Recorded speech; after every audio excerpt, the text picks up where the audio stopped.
하나님 말씀 누가복음 6장 1절에서 11절 말씀입니다. 안식일에 예수께서 밀밭 사이로 지나가실새 제자들이 이삭을 잘라 손으로 비비어 먹으니 어떤 바리새인들이 말하되 어찌하여 안식일에 하지 못할 일을 하느냐.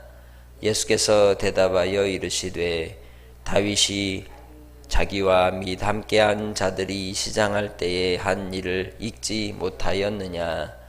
그가 하나님의 전에 들어가서 다만 제사장 외에는 먹어서는 안 되는 진설병을 먹고 함께한 자들에게도 주지 아니하였느냐.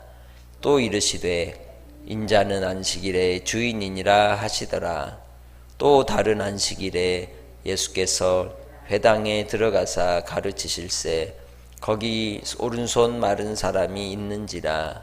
서기관과 바리새인들이 예수를 고발할 증거를 찾으려 하여 안식일에 병을 고치시는가 엿보니 예수께서 그들의 생각을 아시고 손 마른 사람에게 이르시되 일어나 한가운데 서라 하시니 그가 일어나 서거늘 예수께서 그들에게 이르시되 내가 너희에게 묻노니 안식일에 선을 행하는 것과 악을 행하는 것, 생명을 구하는 것과 죽이는 것 어느 것이 옳으냐 하시며 무리를 둘러보시고 그 사람에게 이르시되 네 손을 내밀라 하시니 그가 그리하매 그 손이 회복된지라. 그들은 노기가 가득하여 예수를 어떻게 할까 하고 서로 의논하니라.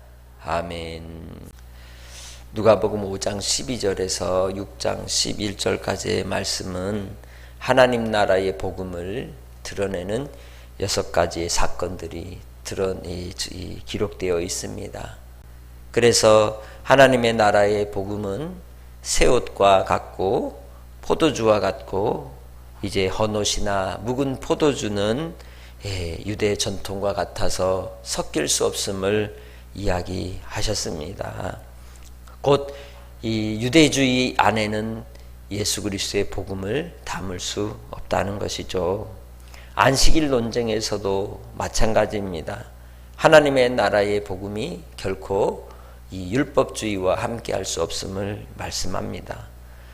6장 1절로 11절 오늘 본문에 나타나는 이 안식일의 2가지 사건을 통해서 이 바리새인들과 서기관들이 예수님을 죽일 위협을 시작하는 계기가 되었음을 우리는 볼 수 있습니다.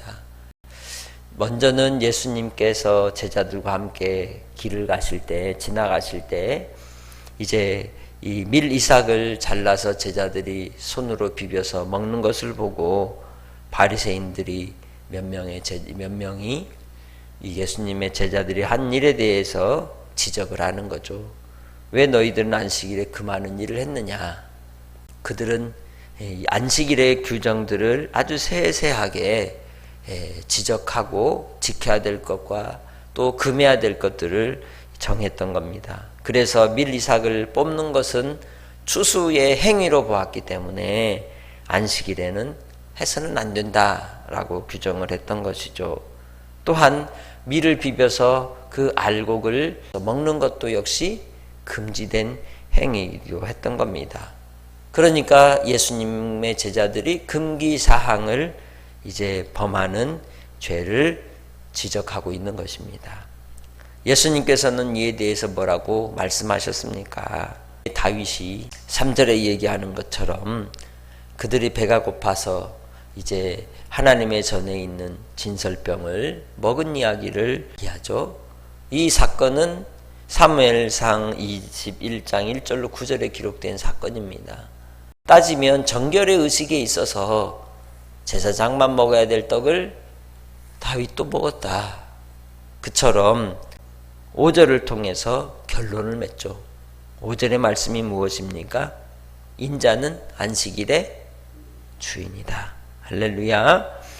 예수 그리스도께서 안식일의 주인이시기에 예수께서 함께 하심으로 하나님의 은혜를 따라서 선을 베푸시고 은혜를 주심을 우리에게 가르쳐주고 있는 겁니다. 두 번째 사건이 6절부터 기록되어 있는 손 마른 사람이 안식일에 회당에 있을 때 그를 고쳐주신 사건을 통하여 이 바리새인과 서기관들이 또 이제 난리치는 것이죠.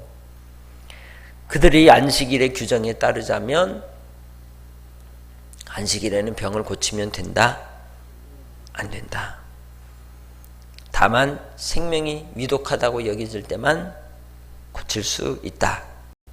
또한 아기를 출산하는 것 괜찮다.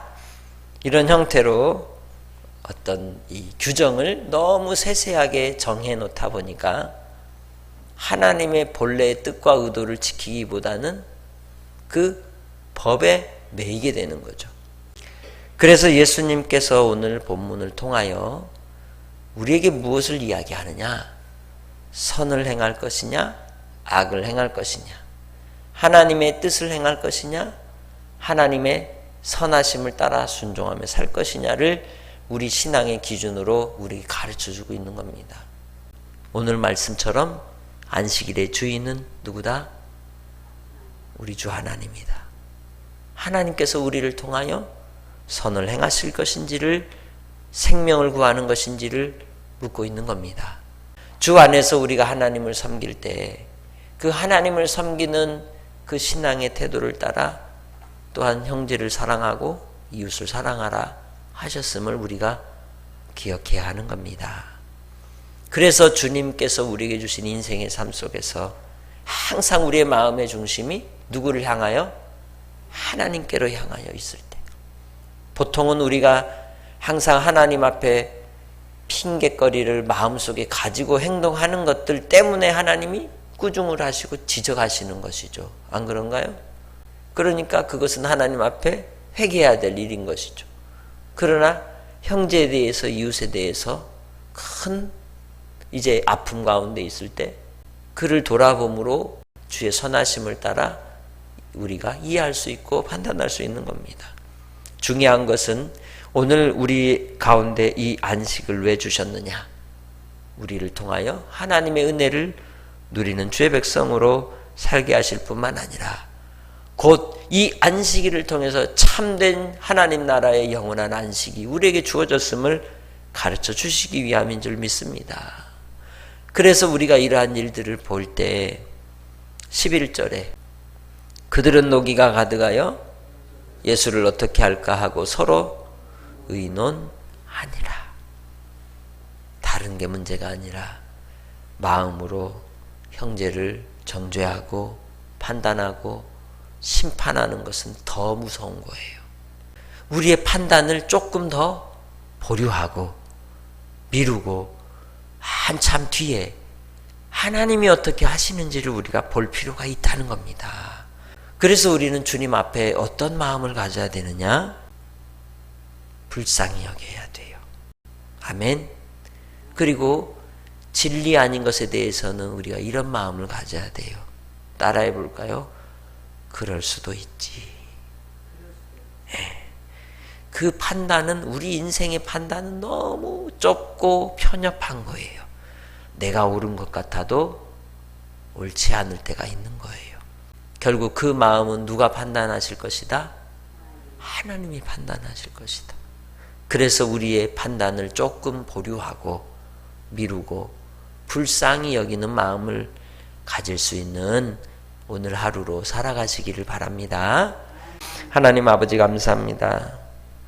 혹 우리도 이 세상 살면서 예수 안에서 산다고 하면서도 우리 믿음의 사람들을 만날 때 혹은 나와 생각이 다르다는 이유로 바리새인들처럼 노기가 가득하고 뿔나서 미워하고 정죄하는 어리석음을 범하고 있진 않는지 돌아봅니다. 주님, 우리를 불쌍히 여겨주시고 용서하여 주옵소서. 주 안에서 자비와 긍휼의 마음을 갖게 하시고 아버지의 선하심을 따라 이 땅의 삶을 통하여 하나님의 뜻을 이루며 사랑하며 살아가는 종들이 되게 하옵소서. 주의 뜻이 이 땅에 이루어지기까지 충성케 하시고 아버지 서로 사랑하게 하시고 주의 나라가 이 땅에 임하는 그 자리가 곧 서로 사랑하는 자리이게 하옵소서. 예배의 자리이게 하옵소서. 하나님의 이름을 높이는 자리이게 하옵소서. 감사하옵고 예수님의 이름으로 기도합니다. 아멘.